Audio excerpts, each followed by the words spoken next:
Rais wa Burkina Faso Ibrahim Traore ametuma ujumbe mzito wa kisiasa unaolenga moja kwa moja United States of America na Rais wa Marekani Donald Trump kufuatia taarifa za kuwepo kwa mkutano mkubwa unaodaiwa kuitishwa na Washington. Kwa mjibu wa taarifa zinazosambaa, serikali ya Marekani inapanga kuunda mkutano wa viongozi wa Afrika ukiwajumuisha marais kutoka ukanda wa Sahel unaotarajiwa kufanyika tarehe 7 Agosti mwaka 2026. Hata hivyo, ajenda rasmi ya mkutano huo bado haijawekwa wazi.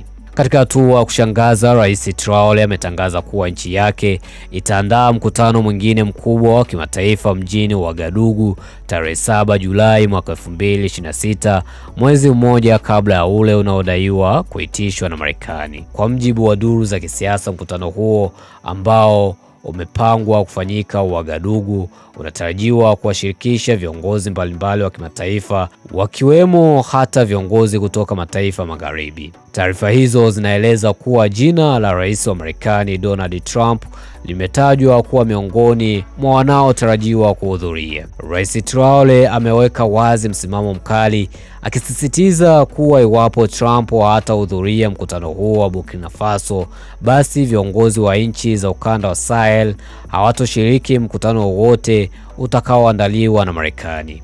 Katika ujumbe wake uliotafsiriwa kama kisiasa na kidiplomasia, Traore alisisitiza kuwa Afrika haipaswi tena kuchukuliwa kama uwanja wa mataifa makubwa kufanya maamuzi bila ushirikishwaji wa Waafrika wenyewe. Ujumbe uko wazi: Afrika sio tena uwanja wa kuchezea kama ilivyokuwa zamani. Kama unahitaji kumwona daktari, basi wewe ndiye unapaswa kwenda hospitalini, alisema Traore, akitumia lugha ya mafumbo kuonesha msimamo wake. Kauli hiyo imeibua mjadala mkubwa kuhusu mwelekeo mpya wa siasa za Afrika, hasa katika ukanda wa Sahel ambapo mataifa kadhaa yamekuwa yakionyesha nia kujitegemea zaidi katika masuala ya usalama na kidiplomasia. Wachambuzi wa masuala ya kimataifa wanasema hatua ya Traore inaweza kuashiria mabadiliko ya nguvu katika uhusiano kati ya Afrika na mataifa magharibi, huku ikichochea mjadala mpana kuhusu uhuru wa kisiasa na kiuchumi wa bara hilo. Hadi sasa hakuna taarifa rasmi kutoka serikali ya Marekani inayothibitisha au kukanusha moja kwa moja madai ya mkutano huo, jambo linaloacha nafasi ya tafsiri tofauti kuhusu mustakabali wa mikutano hiyo miwili.